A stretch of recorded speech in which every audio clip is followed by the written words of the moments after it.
Welcome to episode 10 of the Andy Beshear podcast. You can download us on all major platforms or watch us on YouTube at Andy Beshear Podcast. This, our 10th episode, is pretty exciting. We've got Governor and former Vice Presidential candidate Tim Walz, as well as Pinterest CEO Bill Ready, who is also the creator of Venmo.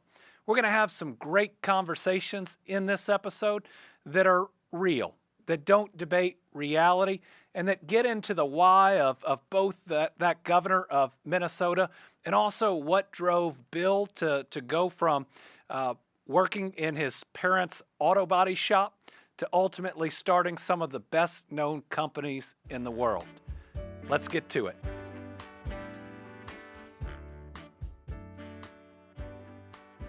Our first guest on this episode of the Andy Beshear podcast is the governor of Minnesota and former vice presidential candidate, Tim Walz. Tim, welcome to the podcast. Governor, it's good to be with you. It's good to see you. You have had a busy week. Your son graduated from high school. You had what I think is your 34th wedding anniversary. 31st, but we'll make the 34th. All right, I like that. And you are in the midst of a special session. Tell us about this wild week. Yeah, and I'll add one more. Gus's team made the inaugural state tournament for boys volleyball, one of 8 teams across Minnesota. So, yeah, wild week. We're in a legislative session, special session. Just so you know, Andy, you know a little bit about this, that you got to work in a bipartisan manner when you really want to get things done. My legislature is as split as any legislature in the history of this country's ever been.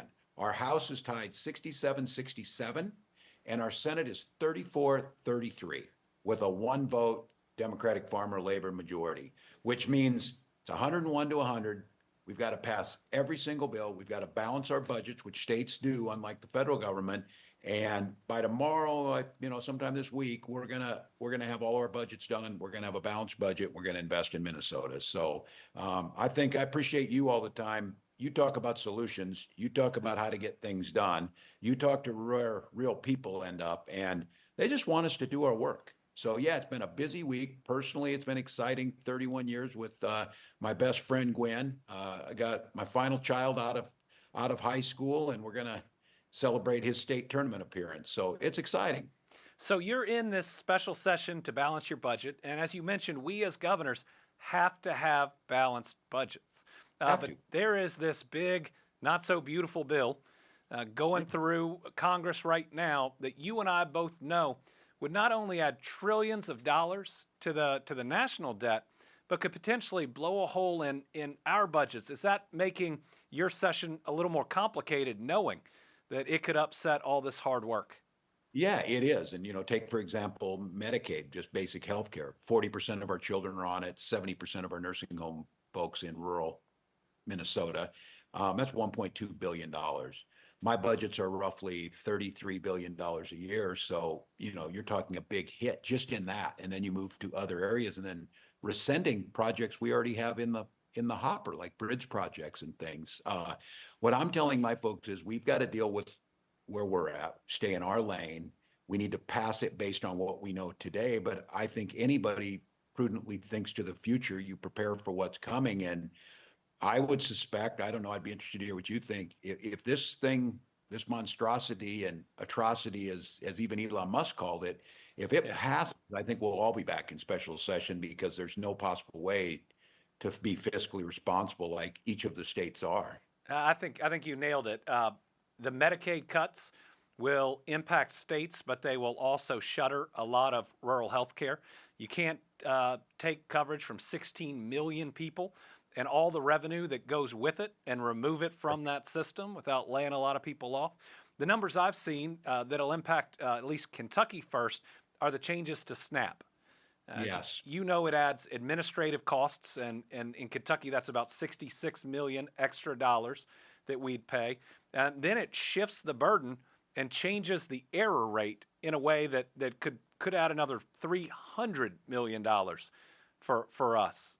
Add on top of that, not getting at least yet, the public assistance after natural disasters, and we're well over $500 million, if not pushing towards $1 billion of extra costs.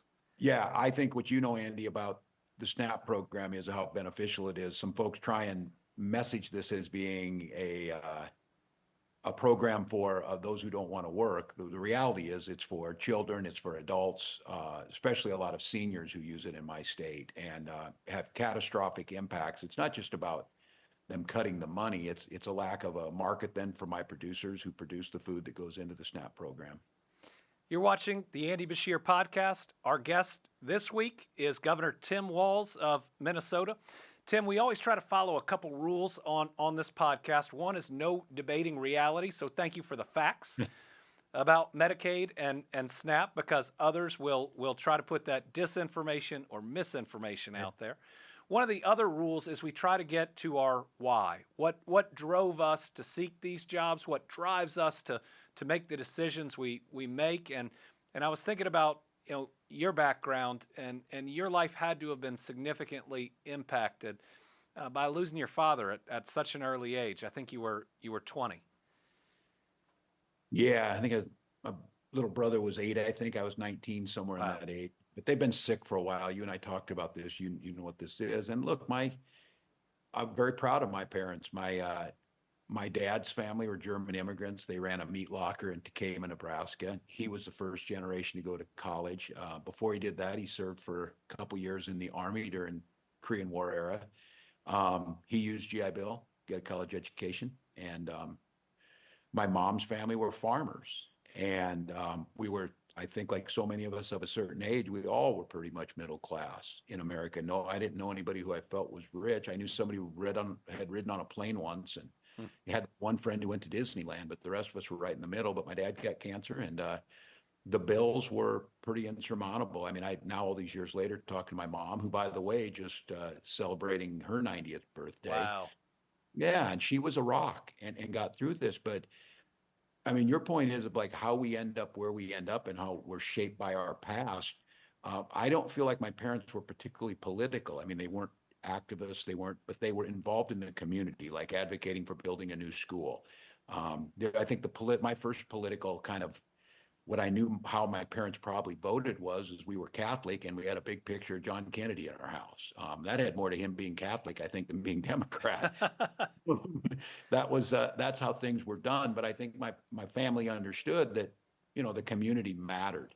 And I always said, especially after watching my father die and then my little brother and my mom make it, basically on Social Security survivor benefits, and my mom going back to work as an aide in a nursing home, that I kind of always said this: I didn't go to the Democrats. The Democrats came to me, and they provided that. And then there was Pell Grants and the GI Bill, because I had joined my dad before he passed said, you need to join the National Guard. He served in the Army. And look, when you're 17, I don't think you can necessarily say you're doing things out of patriotism. You just did it because my dad told me I was going to do it. That's kind of how things worked. But he also was thinking ahead and said, look, this will give you some advantage to be able to go to school and you'll get to learn a few things. And so I think watching programs, seeing how they lived, makes me think now that I didn't really question what the Democratic Party was. I know we're having a bit of an identity struggle and popularity problems. It wasn't about being popular, and it wasn't about being partisan. It was about, boy, it made good sense to have some money there for a widow and a young child. And they were willing to pull themselves up by their bootstraps. We just didn't have any boots. And so that's why I think it just was smart. And while those things of losing a parent when they're younger, that's where society kind of comes in. We're not all in this alone. Oh, amen. I was just thinking about how, like me, though my family was probably a little more political, you followed in the footsteps of your dad. You served in the National Guard in multiple states, and then you went into education because I believe he was a superintendent. He was a math teacher to start with, then went in. I always wonder what's harder, being a teacher and a lunchroom monitor, or serving as governor for one of our states. Well, I will tell you, there's great joy in both those jobs. Yes. but it shapes who I am. I think it's interesting, Andy, you'd say that you come from a family of service. I mean, and when you're younger, you say, oh, I'm not going to do what my parents did. I thought I wanted to be a geologist at one point in time, or an I thought I was athlete. going to be an archaeologist. Me and Yes. Indiana Jones. Yes, I mean that's kind of with me too. I'm thinking that, but I thought about and watched my parents, and the thing I really appreciated about them is the respect for public education and knowing that that was a key to getting somewhere. And I think the chance to use a GI Bill and become a teacher, and look, it's a noble profession. And I think as far as Americans go, I don't know if necessarily politicians give them the respect they deserve, but um, you're respected in your community. And I think there's something to be said about that because you have the awesome responsibility of people hand off their most precious thing to you, their child, and they walk through that door, and that's the most precious thing in their life. And I always saw it as a teacher, I better deliver for them. I better do the very best I possibly can. And so I think my parents, it was a different generation. I don't remember having in-depth conversations. Like I said, when my dad told me I was going to join the National Guard, that was about the conversation. But you trusted their guidance. So you're teaching, you're coaching, and along comes the John Kerry campaign. Yeah. And what inspired you to really get involved for the first time in a political campaign, and you Yeah. eventually became your county chair for that campaign? Yeah, and I'll just be candid, Andy. I think when you're doing all this stuff, I was super busy doing it. You're teaching. My wife and I were working on our doctorate degrees. We were doing, we were going to school. We had a baby. Hope was 3, and I was deployed for the better part of a year in 2003 and 2004. I got called up to support the operations in Afghanistan by being sent to Europe. And my battalion was spread all the way across from Turkey up to Great Britain. And I was, just to be very candid, very frustrated with how things were being laid out in the war post 9/11. That, how were we focused? What were we doing? Why were we in Iraq versus Afghanistan? And look, when you're a soldier, you do what you're told. You follow the lawful orders. But I came back home and said, look, there's frustrations here. I had my differences with the Bush presidency, and it all started just kind of innocently enough. I guess I had some students wanted to go see George Bush was coming to Mankato, and I had just returned back from this deployment, and their parents said, "Hey, we're going to be out of town. Would you mind taking them to this rally?" And I'm like, "Heck, I've never seen a president like that, and not in Mankato. I think Grover Cleveland maybe was in Mankato. I don't. It was unprecedented." And I said, "Yeah, I'll go. I'll go out there." And long story short, these kids were hassled. They were turned away. And I said, well, I'm going to go in. And, they said, well, you need to behave yourself. Just insulting. To a And teacher and his was a students. teacher. Yeah. I'm like, look, at the end, they said, you're going to be detained by Secret Service. And now I'm getting worried. My wife's going to be mad. Here I am in trouble, not meaning to be. And I remember saying, look, I'm the football coach here, and I was teacher of the year last year. They didn't care. And here it was, getting called out for just wanting to see the president. You don't have to agree with the president. They asked me to agree with him, and I said, that's none of your business. But I wanted to go see what he had to say. And obviously, in my hometown, in front of my neighbors, as a teacher, as a coach, as a member of the National Guard, I'm not going to do anything other than exercise my, constitutional rights. And so I got fired up about it. I called somebody and said, can I help with this campaign? I ended up being a volunteer to do that. And then somebody said, well, you guys did a pretty good job with that. Mostly my wife, I think they were talking about. She did a good job. And they said, you should run for Congress. And I ended up running for Congress in a seat that was at, I guess we now say it was solidly red. But I thought there were better ideas there. Got elected to Congress and did that for 12 years. Well, you and I both know a little something about running in tough areas. Tell us Yeah. tell us a little bit about your focus during that election, because I think people get caught up in the issue of the day, in whatever the shiny ball is that's been thrown out in Yeah. Washington, when most people care about whether they can get by, whether they can take their kids on a vacation, whether they feel safe in their communities. That's right. And I felt the focus, and rightfully so. 9/11, like I said, I fully supported, we George Bush had a 90% approval rating for a reason. We rallied around the president. But it became clear that the focus was changed on that. We had scandals like Enron and other things happening. And it felt like, to me, I focused heavily on, we had a whole lot of troops coming back from war, and we had a system that wasn't ready for them, especially around, post-traumatic stress. I don't know, and I don't think maybe some of your viewers don't know. We wouldn't even bury a troop with honors if they lost their life by suicide.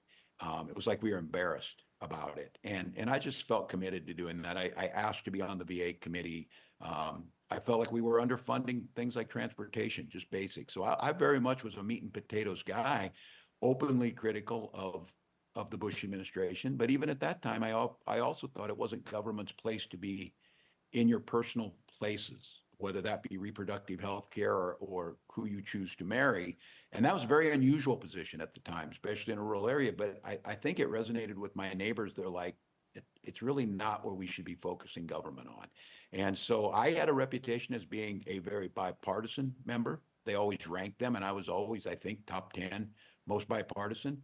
When George Bush called and needed a vote on the debt ceiling, which is just operationally, but everybody wants to make it big political, I supported him.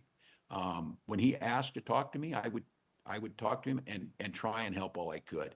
So I was very proud. I think I was a good member of Congress, and a lot of people at the end of that 12 years said that I think you could do this as governor, and I've been blessed to have 2 terms as governor of Minnesota.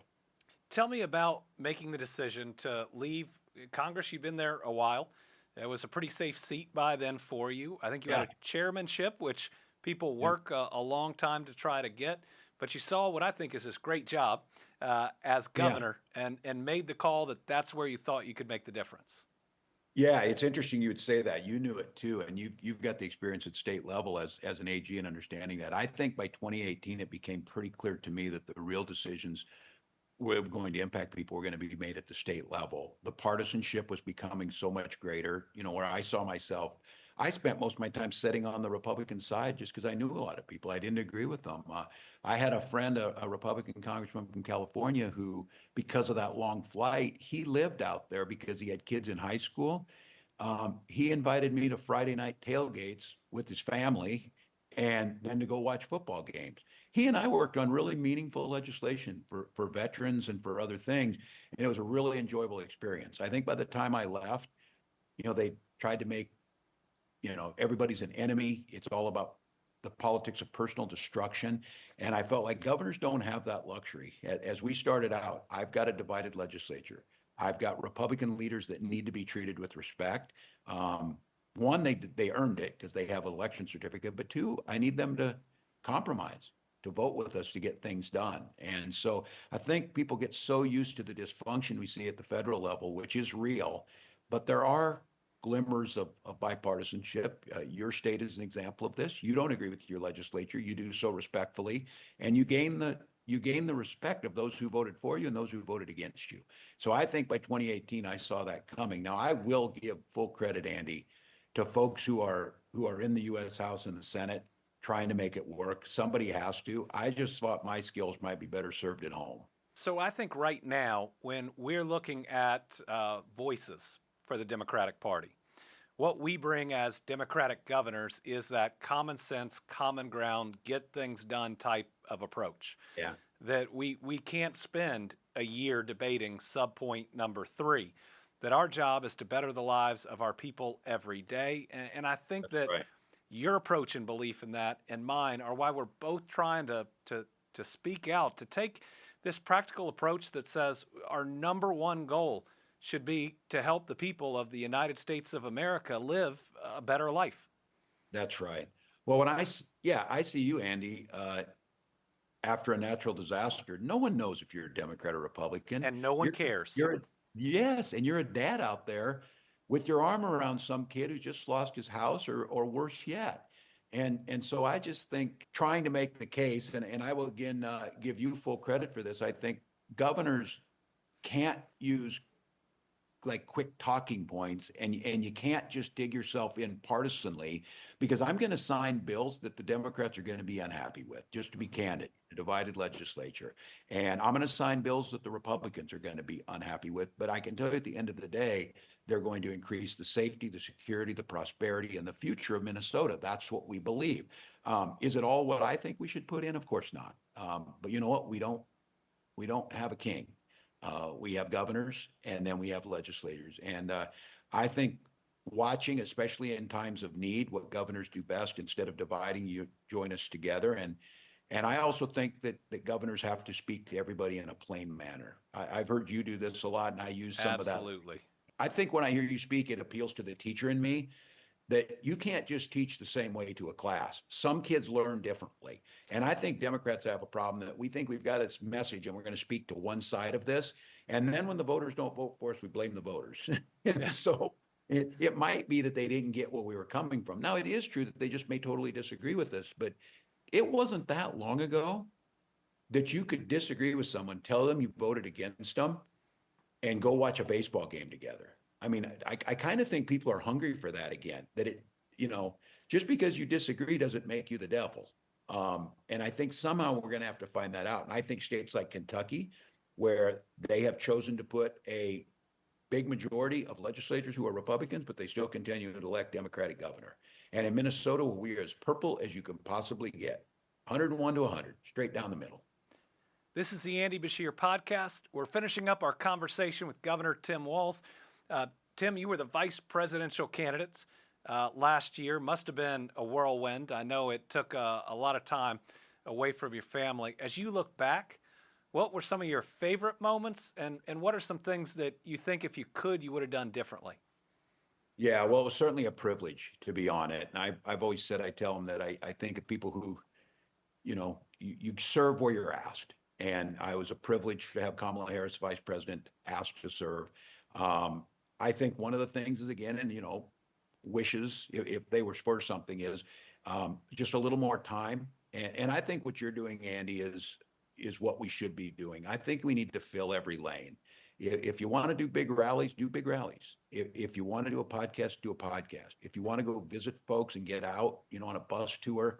I just think the problem with the Democratic Party, just assuming people know who we are, they don't know who we are. And if we don't define ourselves, I guarantee you people like Donald Trump will define us.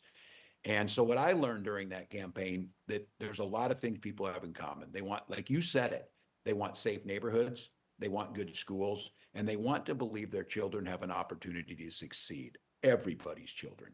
And it didn't matter if I was in Nevada or if I was in Pennsylvania, that basic principle held true.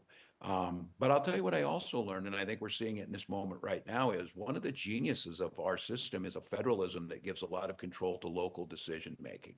And I think when we start to see, an over-reliance on DC or a centralized type of thinking, that's not how everybody wants their things done.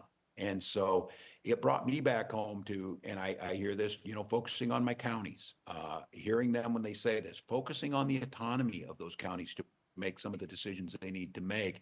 And I kind of wish DC would do that a little more. It used to be we could count on the Republican Party being for states' rights. I wish they would get back to that a little more.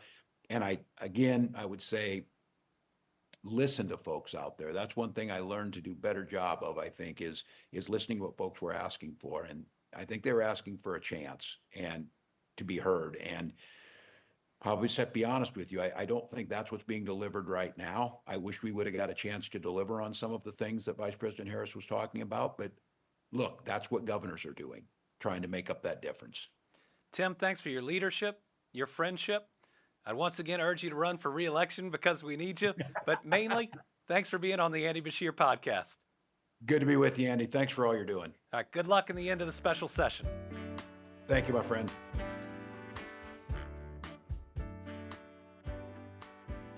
Next on the Andy Beshear podcast, we're joined by Bill Reddy, the CEO of Pinterest, and a guy who has both started and sold so many really successful companies. We're really excited to learn his secrets and to get to know him a little bit better. Bill, welcome to the podcast. Thanks for having me on, Governor Beshear. Well, I'm really excited to start this interview with where someone like me would want to start it. Tell everybody where you're from.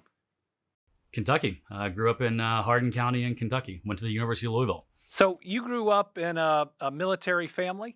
Tell us a That's little right. bit about that upbringing and how it's guided you through life. Yeah, so grew up in the Fort Knox area in Hardin County, and the military upbringing was great, but also my family had been in my dad's side of the family had been in Kentucky for generations. Grew up farming in sort of the Versailles area near Lexington, also down in Cecilia in Hardin County, and so have sort of both those things in the background, both the sort of farming connections as well as military. And then growing up, my dad had a little auto repair shop in Vine Grove, Kentucky, and grew up working there. One of the things I love about your story is that you worked for all of it, from worrying about health insurance as a kid to working multiple jobs to get to where you are. Talk a little bit about the struggle, but also how it either prepared you or made you hungry for what you'd later face. Yeah, I never intended to be an entrepreneur. In fact, quite the opposite. Growing up in my mom and dad were small business owners, as I mentioned, and for some people that means they had a chain of restaurants or things like that. For us, one location auto repair shop in a small town, and it meant that I didn't have health insurance for the first time until I went off to college when I was 18. But it also taught some really good lessons and values that on the one hand we didn't have a lot growing up. On the other hand, great lessons like when we did good things for customers and took good care of customers, then we ate well. And if business wasn't good, then we'd go to the other grocery store on the other side of the town where the meat was only expired by a few days and probably wouldn't make you sick. But it created a really direct connection between like do good things for other people, do good things for customers, and good things will happen for you. And I don't know if I appreciated just how important that lesson was when I was a kid, but it's definitely guided me through a bunch of my career. Yeah, it's so interesting. I think 2 episodes ago we had Coach Cal on, and he talked about the lesson that he learned from his dad, who would go out and work hard. As if you don't work, you don't eat. That's right. And that was quite literal in our family. Absolutely. At least you eat differently. So you are a Kentucky public school graduate. That's right. North Hardin High School. And then headed to U of L, where when you were in school, you were working 2 jobs. You worked both at UPS and at a liquor store. That's right. Yeah, I do the midnight to 4 a.m. shift at UPS Central Sort, chucking boxes.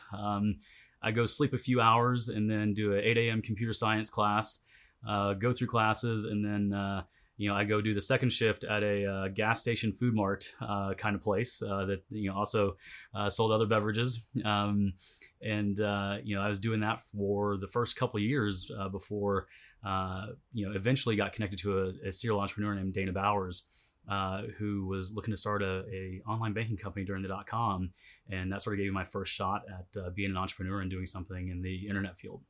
Tell our audience how you learned to program, because I think it's a little different than most. Oh yeah, well, when I went off to University of Louisville, the .com was getting going, and I thought, well, I should figure out this internet thing. But I didn't grow up with a computer in the household. I grew up, helping my mom and dad, fix cars and things like that. But I thought, well, this internet thing's probably gonna be important. I should figure that out. And so I decided to do computer science. And at that time, my high school had a typing class, but we didn't learn how to use a computer. I didn't grow up with a computer. So you hear a lot of entrepreneurs like me will tell stories of like, oh, they were, tearing down Commodore 64s growing up and things like that. And it's like, I didn't learn how to use a computer until I got to college, really. And in fact, my first computer science class, they taught us how to code.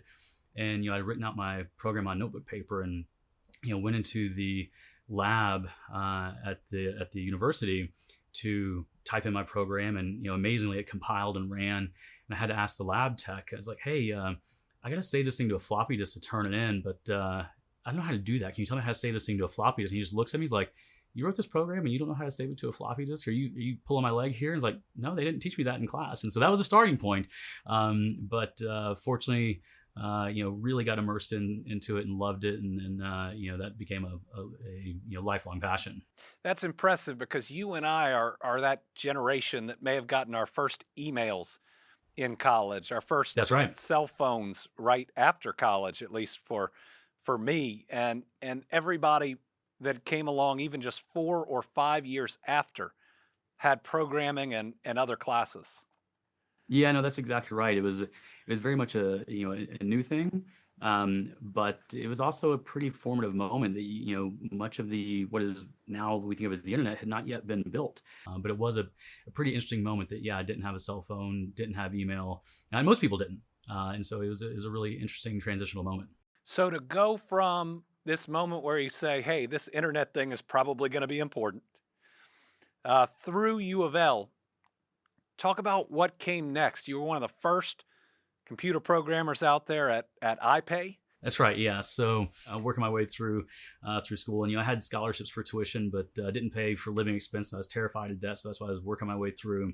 And a couple years in, through a friend of a friend, met a serial entrepreneur named Dana Bowers, also a native Kentuckian, and she had several successful startups, and she was looking to build an online banking company, and couldn't find engineers to help with that, or needed more engineers to help with it, but it was just getting going. And so she asked me, hey, can I help with that? And I was less than a year removed from not knowing how to save that program on a floppy disk, but all I was thinking is like, oh, I can have one job instead of 2 or 3. And when she asked me could I help build, I was like, oh, yep, I can do that. And so I went to Barnes, and that was on a Friday. Went to Barnes and Noble, bought a stack of books, read them all over the weekend.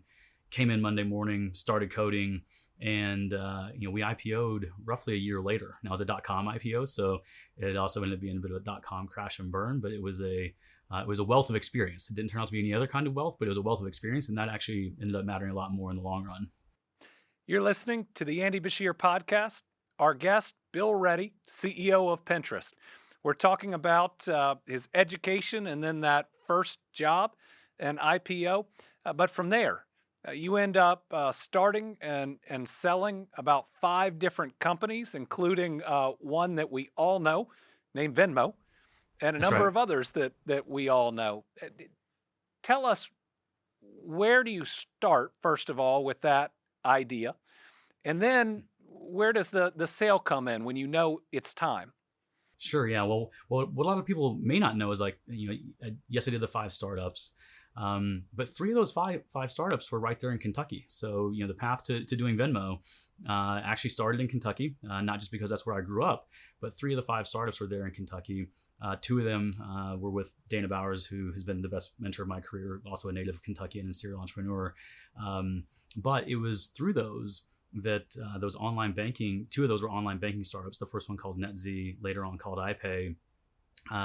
That really gave me a sense for what was happening in the banking ecosystem and sort of the ideas around Venmo, and the other company, Braintree, which you may not have heard of, but sort of created the Uber buying experience where you could just push a button and the payment just happens, or get out of the car and the payment just happens. That was what we built. And ended up powering about half the mobile apps that you would use on your phone from that. But the ideas for that really came from those 2 of those first 3 startups that were in online banking and that we built right there in Kentucky, that they gave me the idea for like, oh, well, shouldn't it be easier for people to send money across, no matter what bank they're at, shouldn't it be easier for them to send money to anybody with that? Shouldn't they be able to do it from their phone? And those ideas were formed working at iPay, way before Venmo, way before, Braintree or Pinterest or Google or PayPal or any of those things, was, building 3 of those startups there in Kentucky that gave a lot of the foundation for that. When was the first moment that you knew, I'm pretty good at this? This is something that I can do. I don't know if I ever felt that, hey, I'm pretty good at this. Maybe I just had audacity in thinking like, well, even though I'm probably not good enough to do this, I'm going to try anyway. The thing that I loved about it was that you could just have an idea and go create something and do something that would have an impact for other people. And that is what I got hooked on. So I don't know that it was about thinking like, oh, I'm pretty good at this, but just like, I really like that feeling of you can go build something and, turn around a year or 2 years later and, thousands or hundreds of thousands or millions of people be using it. That was a new kind of experience, and one that I really liked. You've built some very different things. When you think about Venmo and then you think about Pinterest, I mean, 2 very different ideas. Tell us how Pinterest came to be? I mean, it's used by people all over the world. You sort of go back to early days of the iPhone. So put yourself back in like the late 2000s. iPad's not out yet. It's sort of, second gen iPhone, so it's still really, really small. And people aren't really buying things on their phone at that time. And there was one good buying experience, and it was Amazon One Click. And I sort of looked at that and thought, well, I think this is going to be the primary computing device, and people are going to buy a lot of things on this, which is obvious now, but sounded crazy at the time. But the idea that has everybody's going to be able to sell their stuff on this device. How do you make it so that everybody could have a really great buying experience like Amazon One Click? How would you make it so that a small business like my folks in Kentucky or any place else, how could they have access to those same great buying experiences so they could connect with customers there? So one through line was around shopping and commerce, but another through line was around democratization of these things. And even with Venmo, one of the things I really liked about what we were able to do with Venmo is it started out not just helping people pay each other back for dinner tabs and things like that. It was, how would you go tip an artist, at a street vendor or an artist, or someone that just did a great performance. You wanted to go give them a tip, and it's like, instead of saying, I don't have any cash, you could scan a QR code and send a payment to the person that just was out there, putting on a good performance, or selling some Girl Scout cookies or whatever it was. And that was sort of a democratizing effect as well. So I'd say the shopping and commerce as well as the democratization were both sort of through lines across all those businesses. This is the Andy Beshear podcast with our guest, Bill Reddy, who apparently ruined my excuse of not having any cash. But really, when we first met and started talking, one of the things that struck me was how thoughtful you are in your approach to media and social media and the impact on kids. What you all have done going above and beyond. I think you're the only company I know that actually have a pop-up or a thing you're experimenting with right now where if it's in school hours, Pinterest suggests that you go back to school and come back to the site later. First of all, thank you for the work that you've done around this as well. We've been an advocate for phone-free schools. I know you passed legislation there in Kentucky around phone-free schools, and I think it makes a real impact so that kids can focus on their learning, their development, get a chance for the kind of education that helped me go do the things that I did, and for everyone, you just want that to be something that everyone has good access to, and part of that is the ability to focus. But your question of sort of the why behind that, the thing that really tipped me over in terms of wanting to go join Pinterest as CEO was that, like many others, I had seen what had happened with social media. With social media really being driven by engagement via enragement, and sort of driving people into sort of more and more polarized positions and all these things. And in the early days, it was sort of helping people know their neighbors better and helping people reconnect with long lost friends and helping democracies rise up and all those things, until one day it wasn't. And what changed was that AI got put in charge of what you see. And the AI figured out that you'll look longer at the things that trigger you, at the things that distract you. And going to Pinterest was a chance to go prove there's a different business model for social media, one that can be built on positivity. And if you're building on positivity, part of that is making sure you're showing things to people that don't just distract them or enrage them, but how do you lift people up? How do you make people feel good? And how do you invest in people's long-term well-being?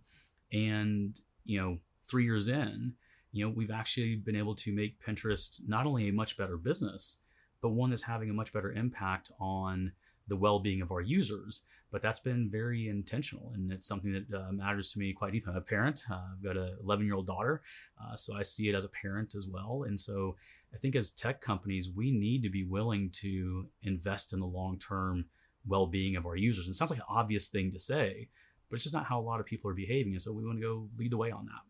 So with a little bit of time we have left, tell us a little bit about how you see the future with AI, its benefits, but also what we should be concerned about and or addressing ahead of time. Well, I think, obviously I'm a technologist, I'm an optimist around these things, but I think like any technology, it can be used for good or for bad. Sort of the analogy I use a lot is that it's sort of like a powerful genie that it'll grant your wishes, but maybe it'll grant them in ways you may not expect. And so we should be really thoughtful and intentional about what wishes we ask it to grant for us. and gave the example of AI being behind how social media became more toxic, going back years and years before AI was sort of a household term. But I also think that AI can do tremendous good, and so I talked about democratization as something that's been a through line for me. When I was at Google, one of the products that my team was responsible for was a product called Google Lens, where you could point your phone at anything and it would tell you what that thing was. Now, Pinterest has a similar product to that as well. But one of the really interesting things, we thought that would be great for shopping, and it is great for those things. But when we looked at the early use cases of it, one of the largest early use cases actually ended up being in small villages or towns in India, where you have a large portion of the population doesn't get to go to school, and so people that hadn't learned to read can now point their phone at anything. And it opened up their world, that they, instead of only being able to take one bus line, they could take any bus line, because now they could point their phone at it and it would speak back to them what the bus line was. Or they weren't going to get ripped off at the market because they could point their phone at something and know what the price was actually supposed to be. And so I think there can be huge democratizing effects, like, oh, why can't every person have a personal tutor now? Like, I couldn't have a personal tutor growing up, but now through AI, everybody can have a personal tutor. So there's democratizing effects like that. There's also potential harms, like it being used to drive addictive experiences, or keep you glued to a screen by showing you triggering content or those kinds of things. So I think we need to simultaneously build for the things that can be really useful and good for people, but also have guardrails around the potential harms that could happen for people. As a parent of two teenagers, thank you for your approach, both on Pinterest, for speaking out on phone-free schools, but also how you're thinking ahead and hopefully guiding us on AI. So we like to end these interviews with something a little bit fun, and I admit you have bragging rights today, because your University of Louisville Cardinals are headed to the College World Series. Now, to get to the Super Regionals, they just won. They beat my alma mater, Vanderbilt, to get there. So let me give you a minute or two to brag on U of L. You can put that great hat on. Yeah. Well, I will say that. I'm sorry I came at the expense of your Vanderbilt Commodores there. I was quite happy to see Louisville make it into the College World Series. Remain a huge Louisville fan, and funny little story. My wife and I we went to high school together. She's been a huge supporter through all of the things I talked about. But we didn't start dating until college at University of Louisville. But after grad school, as we were saving up for our wedding. And sort of, if we wanted to invite 10 more people, we needed to open up another credit card to be able to pay for the 10 more people to come to the wedding. Louisville had made it to the Orange Bowl in 2007. And so, that's the Michael Bush team. And and Braum and as quarterback. And so they hadn't been to a major bowl since the Fiesta Bowl in the early 90s when I was too young to go.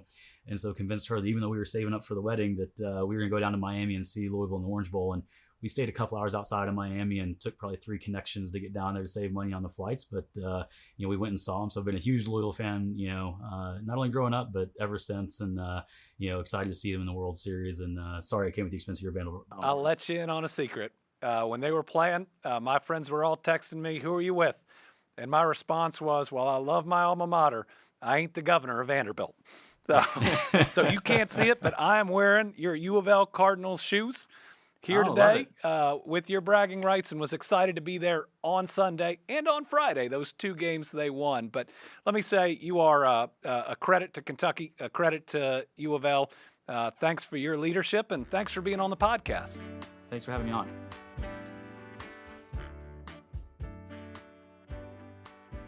Welcome back to the Andy Beshear podcast. Returning this week is our segment where I talk about the issues of the past week and what we're going to see the next week with the Johns. Except this week we only have one of the Johns, John McConnell, who's going to lead us through some of the hot topics that are out there that you're reading about.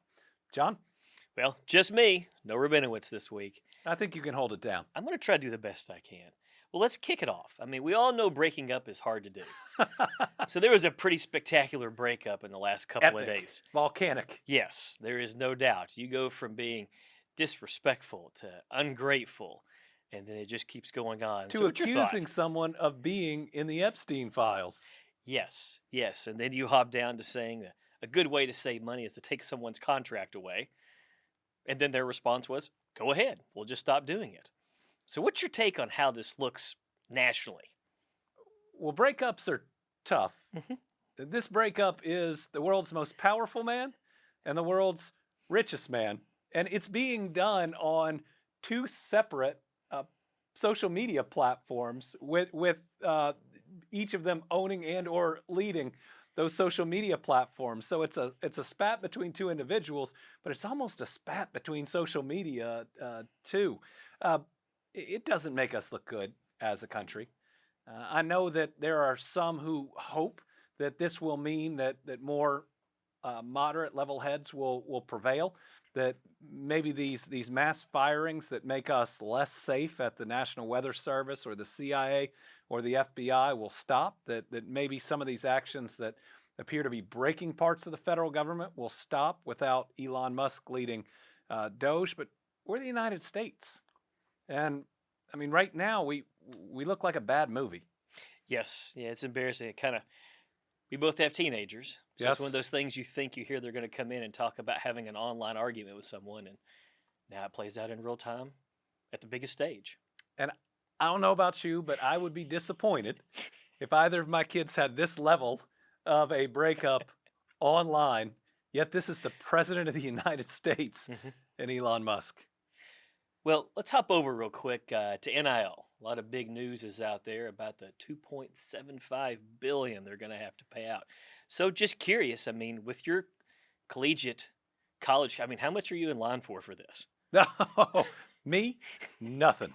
But to see this finally wrapped up, and hopefully college athletics can move into whatever the next form is going to be, that these athletes at big schools get compensated when the schools were making a lot of money off of them, or the video game companies were making a lot of money off of them. And now that they can be a part of it, but to hopefully get it in a regulated system where these kids can get financial advice. And for me, I hope not switching schools every year. Yeah, some continuity there between your collectives trying to figure out what they're going to get paid every year. Now, all of a sudden, the ability for the school to step in and manage it professionally. Well, and what I've at least read is that these NIL collectives and how they are reforming will do more on both the media and the recruiting side. But I think that's where it was going.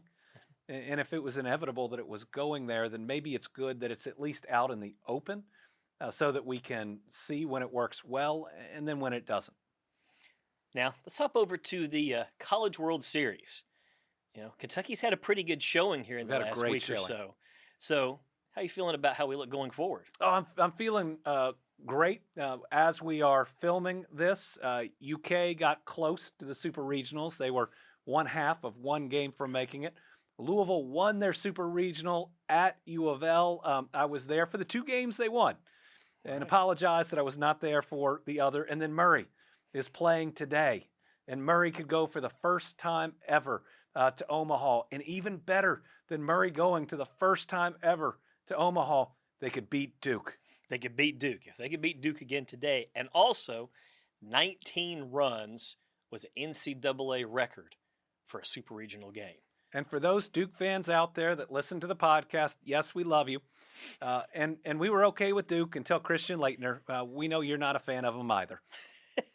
Let's jump on real quick. The big, beautiful bill and its ever-evolving challenges and whatever it sets and however it sets. It's devastating. It's devastating for a number of reasons. But first, let's say it doesn't work. I mean, the fact is it's going to add trillions of dollars to the national deficit. And it's going to blow a hole in every state budget, whether you're a red state or a blue state. I was talking with Governor Walz, just the portion on SNAP could cause a $380 million additional expenditure to our state budget, and that would happen all over the United States. I think there's documentation out there that we as Kentucky could suffer from more rural hospital closings, more healthcare clinics closing. I mean, this is 16 million Americans that'll get kicked off their healthcare coverage. And remember, Medicaid covers our parents, our kids, and many more, but it means many of our parents and kids will lose their coverage. And while that will cost lives, it should be enough to not do it. It's also the billions of dollars of revenue that go to hospitals and ensure that you have doctors in your community and ensure that you have specialists that'll be dried up and removed from our economy. So you take that and then you put this tariff policy on top, and what it's doing, I believe they could push us into a recession when our economy was set to absolutely boom January 20th when this president came into office. And when you look at 2.9 trillion is the estimate added to the deficit with this bill. Yes. And what that looks like, I mean, knowing Kentucky, we have to run through our budget process. How is that going to translate back down nationally with that kind of a deficit? Well, it's gonna harm us nationally, certainly in the long term. But you impact the economy the way that the Medicaid cuts would. You blow holes in the budgets of every state that's out there. They're going to be providing less services. It will be a massive self-inflicted wound, both in the present and in the future, that we just shouldn't be doing. And it's going to harm our everyday families. You know, I talk a lot about how I believe President Trump is president again, because he convinced that last group of voters that he'd make paying the bills a little bit easier, that he'd be more focused on public safety. But if his actions cause the prices of everything to go up, make you drive a couple hours just to see a doctor, and not just for you. You got to take off work to take your parents and your kids. There's no longer an option for long-term care for certain seniors that have to be brought back into people's homes. Paying the bills won't just be harder at the end of the month. It'll be impossible, and it'll be because of the agenda of this administration. That's some scary times to walk into with this. That's right. And that's a wrap on episode 10 of the Andy Beshear podcast. This has been a great 10-episode run. We've had U.S. senators, we've had governors and attorney general, and we've had some amazing CEOs. But there is more to come, and we think we're going to have some big news soon. So stick around.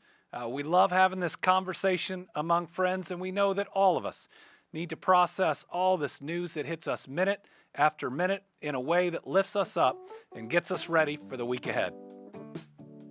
Remember, you can download us on all major platforms or subscribe to our YouTube channel at Andy Beshear Podcast. Your downloads and your subscriptions are what keep us going and keeps this conversation going. So make sure you're a part of it, and let's do this together.